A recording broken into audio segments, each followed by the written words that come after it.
委内瑞拉政府周四开始释放部分被监禁的反对派活动人士等，其中包括外国人。川普总统表示，此举是应美方要求进行的。下面我们来连线华府记者张亮。张亮您好，马杜罗被捕已经快1个星期了，能否和我们介绍一下目前委内瑞拉的情况，还有目前美方的合作进行到了哪一步了？好的，陈月。委内瑞拉前领导人马杜罗被美方逮捕后呢，周四政府首次采取具体行动，释放了多名被监禁的知名反对派人士、活动家和记者，其中呢有本国公民，也有外国人。川普总统表示，这是应美方要求采取的行动。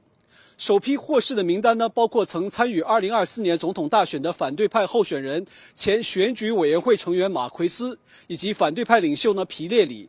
获释的还有5名西班牙公民，包括国际关注拥有委西双重国籍的人权律师罗西奥·圣米格尔。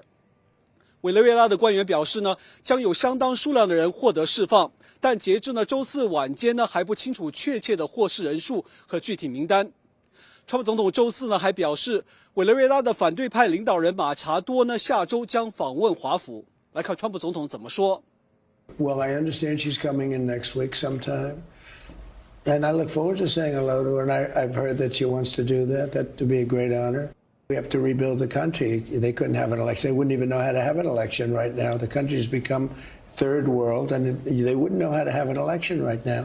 We're going to rebuild the oil and the oil infrastructure. We'll be in charge of it. It's going to do great and make a lot of money, and we're going to take it from there. 川普总统表示，今天将在华府和近20位大型石油公司的高管会面，讨论投入至少1000亿美元重建委内瑞拉的石油产业。据悉呢，雪佛龙、埃克森美孚、康菲石油、荷兰的维多集团、西班牙国家石油等高管呢都计划出席。知情人士透露呢，印度的信实工业呢也收到了邀请。陈月，好的。那美国政府关注的还有另外一个焦点，就是伊朗。周五呢，伊朗民众的抗议活动已经进入到了第12天，席卷了伊朗全境的31个省份。冲突中已经有45人死亡，超过2000人被逮捕。那请问张亮，目前对伊朗的局势，川普有什么最新的表态吗？还有另外对明尼苏达州的移民和海关执法人员开枪防卫事件，华府有什么最新的回应？好的。川普总统呢周四表示，如果伊朗政权镇压杀害抗议者呢，将付出地狱般的代价。来看川普总统怎么说。Well, I don't want to say it, but I will tell you they're not doing well. As you know, probably better than anybody, they're doing very poorly. And I have let them know that if they start killing people, which they tend to do during their riots, they have lots of riots, if they do it, we're going to hit them very hard. They know, and they've been told very strongly, even more strongly than I'm speaking to you right now, that if they do that, they're going to have to pay hell. Do you have a message for the people of Iran, President Trump? All I can say is you should feel strongly about freedom. There's nothing like freedom. You're brave people. It's a shame what's happened to your country. Your country was a great country. 另外呢，对明尼苏达州日前发生的移民和海关执法人员开枪致死事件呢，副总统万斯周四呢出席了白宫记者会。他在会上回应了外界的质疑，批评地方官员、左翼团体以及部分的媒体的报道方式。万斯表示，明州枪击案呢是极左派造成的悲剧。白宫新闻发言人莱维特重申，国土安全部呢将继续在明州执法。司法部长邦迪呢周四也在社交媒体上表示，虽然抗议是神圣的美国权利，但如果抗议人士越过暴力这条红线呢，执法人员同样会逮捕和起诉他们。陈月，好的，非常感谢张亮的报道。我们继续再来关注。周四，美国联邦调查局局长帕特尔接受媒体采访时表示，他们正在调查是谁在组织和资助全国各地反移民执法的抗议活动，指控他们妨碍执法活动，危害公共安全。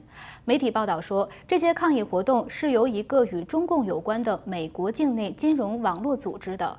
报道中还提到，近期新华社、中国日报、中国环球电视网和环球时报等中共官方宣传机构在美国煽动左翼抗议活动，反对川普上周逮捕委内瑞拉前总统马杜罗的行动。美国国会对外国渗透关注增加，哪些中共资助的暴乱团体被曝光？他们可能会受到哪些的制裁？本台记者蒂芙尼·迈尔和史蒂夫·兰斯专访了美国众议员安娜·卢娜，来看她的分析。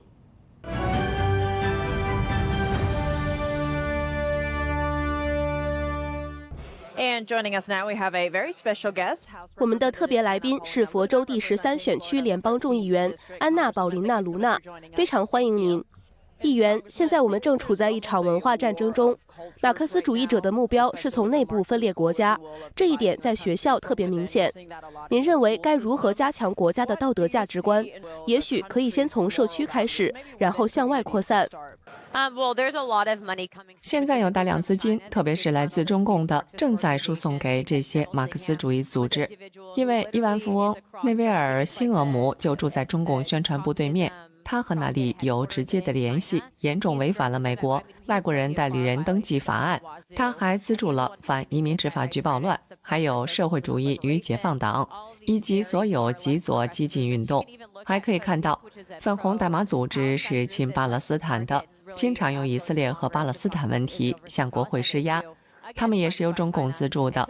如果仔细追查这些资金，就会发现问题。但是许多美国大众不关心这些钱的来源，他们也可能真的关切那些议题。可问题是，这些活动不是通过互相尊重的对话、公开辩论来推动的，而是扔砖头放火。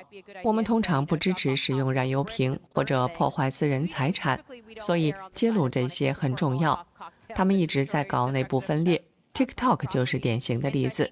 最近我不再用 TikTok 了，因为它的算法让孩子们觉得变性比当医生更酷。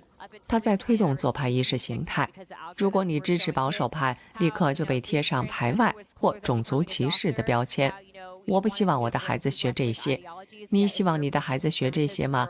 大多数美国人都不想。所以这绝对是有针对的洗脑。不过我们现在已经找出这些问题了，正在逐步处理。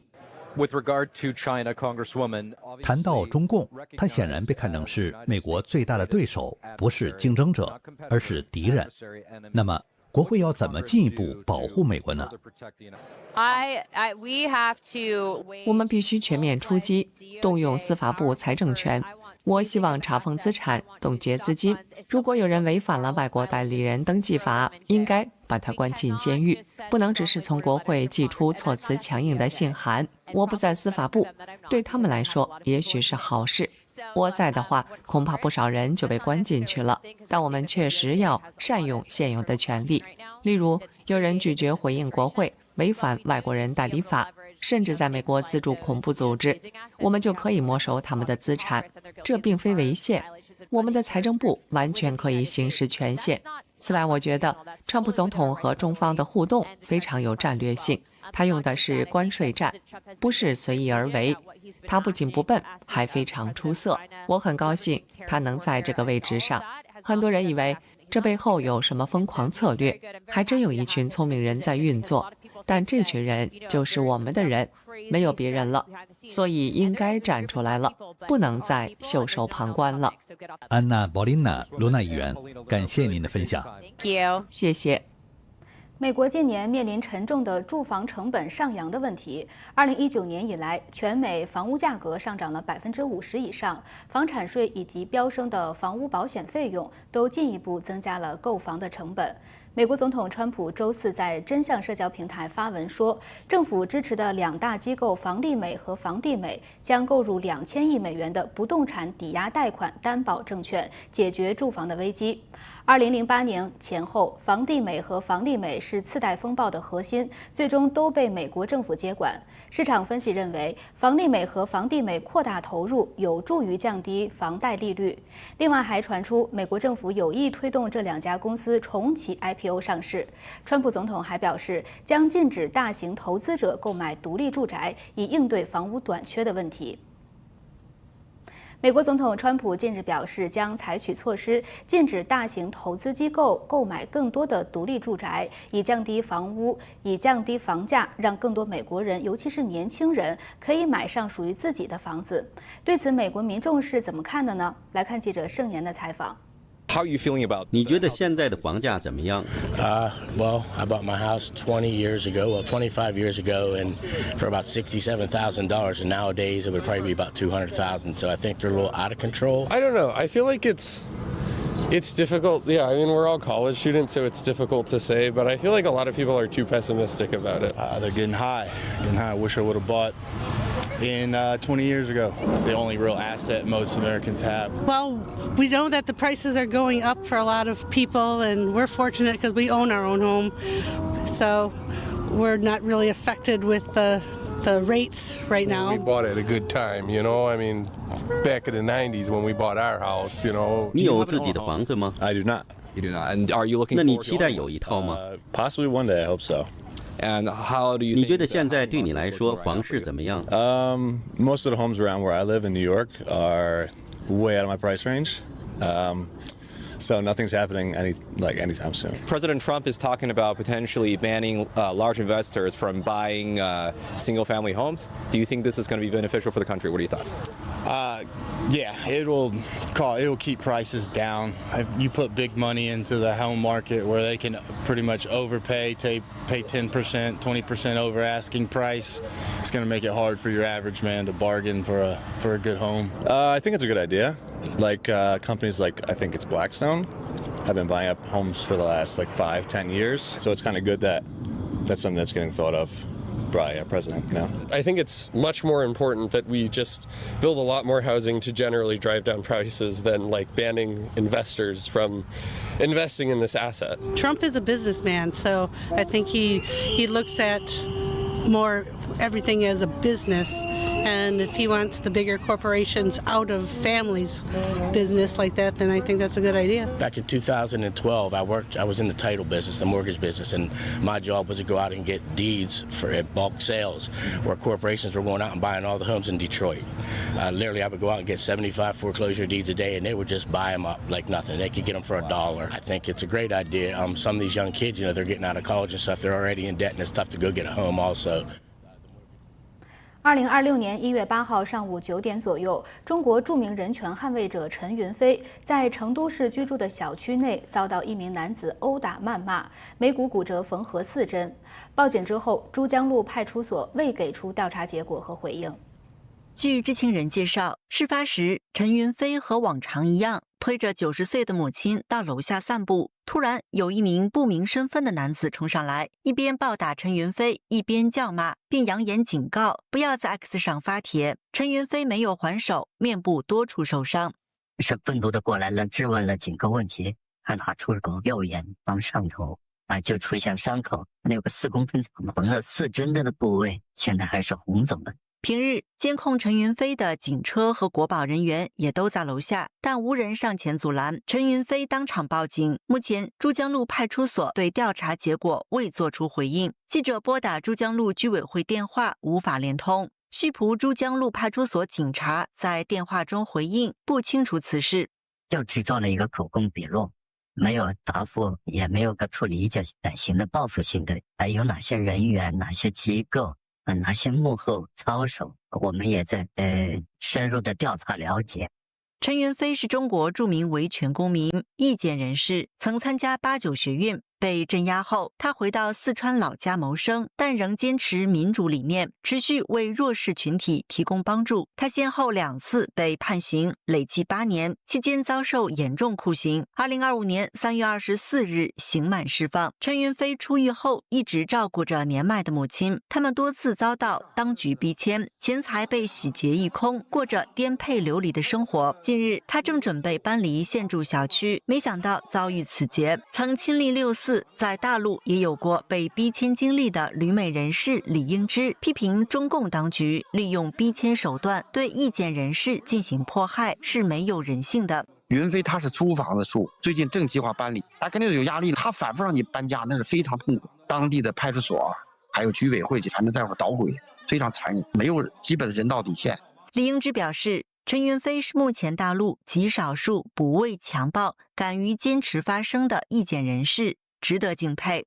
他做了很多的工作，而且他一直在坚持。服刑8年呀，他付出太多，但是他是不放弃。你肯定是警方国保对，气氛太恶劣了，我们的同道加兄弟呼喊，尽一份关心。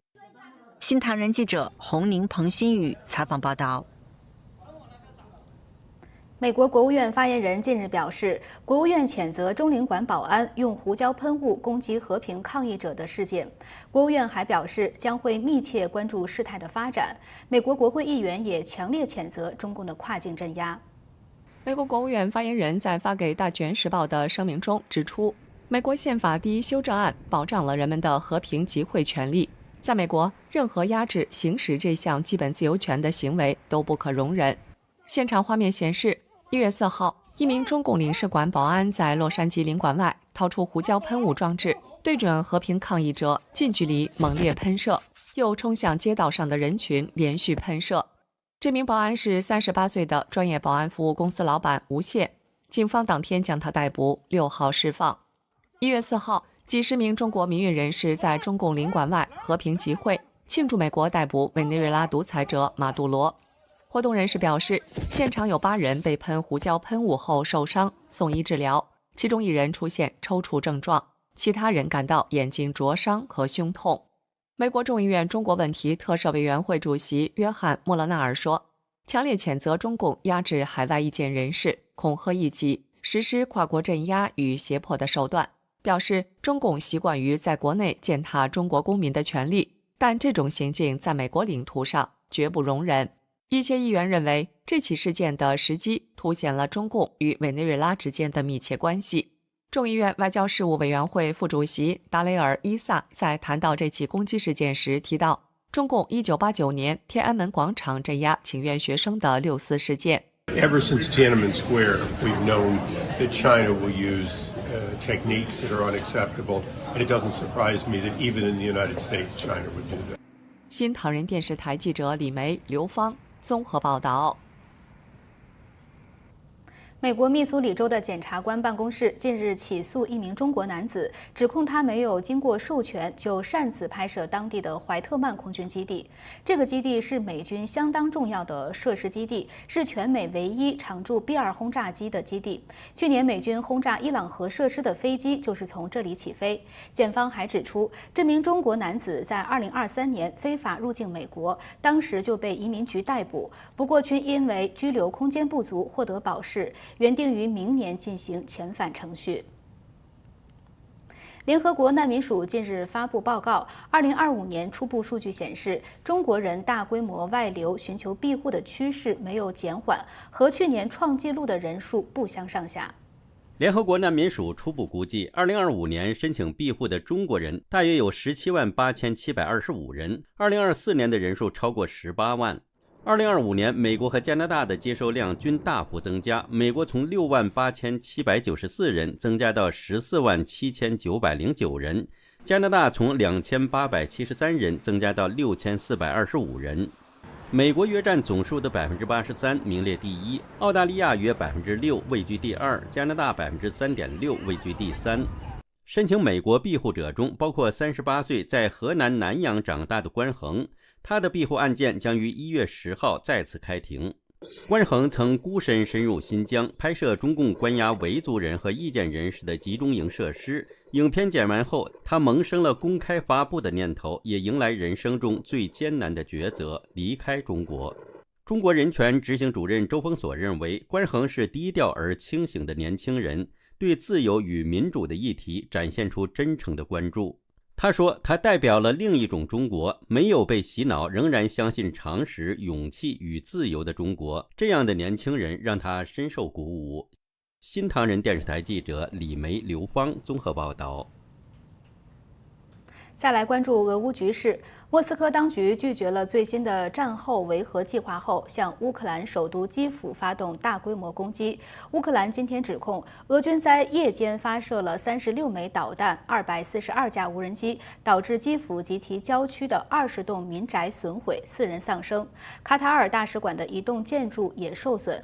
另外，乌克兰外交部长西比哈表示，俄罗斯发射可搭载核弹头的极音速导弹，夜袭了靠近欧洲的乌西边境城市利维夫，已经严重威胁欧洲安全，并呼吁伙伴国家加大施压俄罗斯。继续再来关注，白宫日前表示，川普总统的团队正在讨论将北极圈内的丹麦自治领土格陵兰纳入美国的版图，以此来遏阻中俄在北极地区不断扩张的战略企图。而为了达成这个目标，动用美军被列为可能的选项之一。美国国务卿卢比奥也在1月7号表示，他将于下周会见丹麦官员，正式来讨论格陵兰的问题。那么，川普为什么一定非要格陵兰？这可能会成功吗？今天我们就来聊这个话题。今天我们的连线嘉宾是德州萨姆休斯顿州立大学政治系副教授翁履中。翁教授您好，欢迎您。主持人好，观众朋友们大家好。您好，首先想请教您的第一个问题就是，川普总统为什么一定非要格陵兰？那美国出兵的可能性有多大呢？是的，第一个问题，川普总统为什么一定要拿到格陵兰？事实上，格陵兰确实有它的战略重要性。我们简单的从3个维度来分析，也就是陆海空3个维度，让大家更能够了解格陵兰为什么如此的重要。如果以海上来说，格陵兰其实钳制住了所谓的北极海的所谓的航道，也就是传统上面所说 GALE 的航道，就是格陵兰、冰岛再加上 UK 就是英国，整个北极洋的航道，尤其是随着全球暖化之后，北极海的航道变成更加的可行，才海面上面的这种航道的这种管制呢，让格陵兰在战略地位上面变成更加的重要。这是在海面上面它的安全系数变高，而且安全的重点变强了。再来在空中的部分，事实上美国长期就在格陵兰有部署空军基地，这个空军基地它的主要的目标是透过了卫星系统跟太空的建制来做一些连接，来打造所谓的空中的预警的功能，而且在这个部分呢，等于是帮助美国抵挡了任何来自北方的可能预警的措施上面，可以做到比较好的防卫机制。所以对美国来说，安全系数空中的部分也可以在格陵兰，因为取得格陵兰而进行更多的这个进步跟更大的扩张。那在地面上呢，就从另外一个角度，也是国安相关，但是跟能源可能比较有关。格陵兰长期以来被预测在地面上面，或者是在地底下蕴藏着非常大量的资源，包括了稀土资源，还有各种的矿产。所以从国安的另外一种角度，在能源战上面，全球的能源战上，格陵兰也可以扮演角色。因此我们说，简单的从海陆空3个维度都可以看得出来，格陵兰确实有它的必要性。那当然我们说美国会不会用军事的手段来处理呢？事实上可能性的部分呢，要分成2个部分，一个是能力，一个是可不可以做，可不可行。能力上面，事实上以美国的军事实力来说，大概没有能力的问题，大家也不会怀疑，如果美国真的要用军事行动，大概率要只从军事角度是有能力可以做的，可是可不可以做呢？它其实还考虑到其他的地缘政治跟国际关系之间的互动哦，因为格陵兰毕竟现在是属于丹麦，而且跟北约有非常紧密的关系。如果真的采取了军事行动，它就会大幅的影响美国跟丹麦、美国跟北约之间的关系。这一点就不是军事能力单纯的考量，而是必须要考虑到到底会牵动怎么样的这个国际局势的变化。德与失之间，如同我们所说，不是能不能做，而是要不要做，怎么样能够确保美国的利益不失，可是同时也不要造成所谓的美国跟欧洲之间的关系变得非常紧张，甚至是完全撕破脸。这一点可能反而如果真的采取了军事行动，反而在算计上面对美国不见得是全然的有利。这也是为什么出兵的可能性到目前还是比较低的。那目前呢，格陵兰和丹麦都是反对美国的这项制划，但是北约国家却发声明说支持格陵兰。就是想请问您，就是在您看来，美国一旦出兵的话，是否会引发国际的争议？还有美国和欧洲的盟友关系会不会因此受到影响？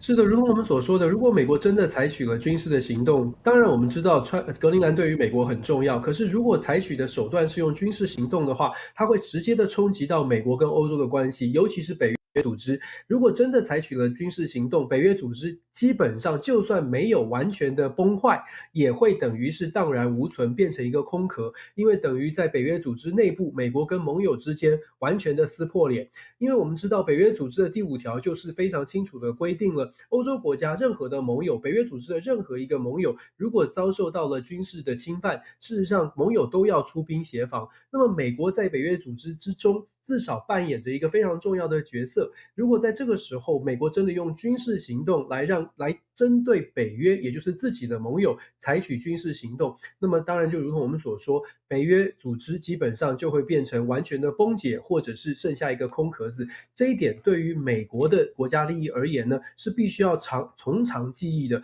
所以我们说以智慧来说，可能除了军事行动以外的行动，或者是以外的算计，都会一并来做思考，当然就包括了最近我们听到的可能用支付更多的经费的方式来让格陵兰的民众愿意来跟美国进行合作，或者愿意向美方靠拢。这种方式呢，可能比军事行动来得更有效率，也更对美国更符合美国的利益。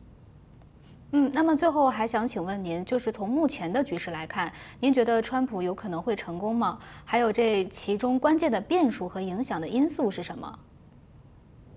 是的，川普总统会不会成功，其实就要看我们对成功的定义了。如果觉得完全拿下格陵兰才算是成功，那么这个挑战就会比较大一些。可是如果基本上对于格陵兰的掌握，譬如说控制权，或者是美国在格陵兰的权益可以获得更大的更大的争取到更大的空间，那么也许就已经算是一种成功。而且其实川普总统在针对格陵兰的议题上面，我们说除了军事的手段可能摆在台桌上作为一个威吓的效果，或者是作为一个筹码，或者如同我们所说的用经济的手段，也许可能会说影响格陵兰的民众，进一步的去强调格陵兰的民众，要求格陵兰民众重新去做思考。如果美国提供现金的援助，又提供工作机会，给予格陵兰更多的保护，或者是更多的资源来做利用，是不是对于格陵兰人来说也是一个符合格陵兰利益的部分？用这种方式软性的说服，可能比强势的军事手段还要更有效率。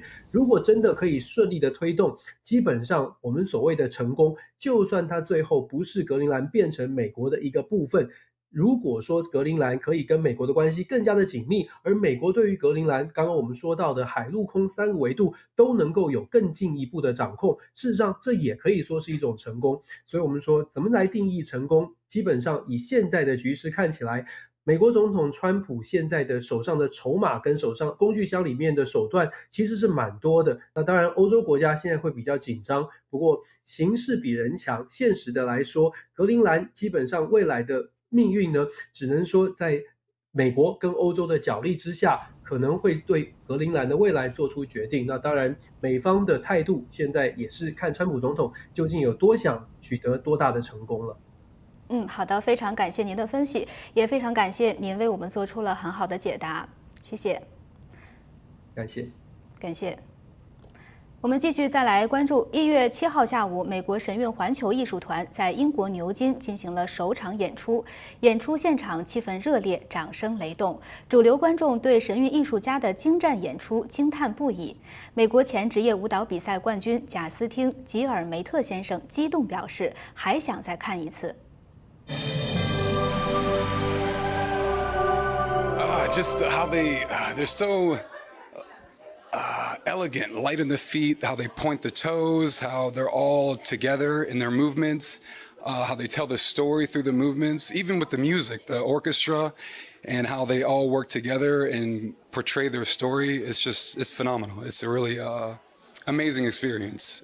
It's absolutely beautiful. The costumes are amazing.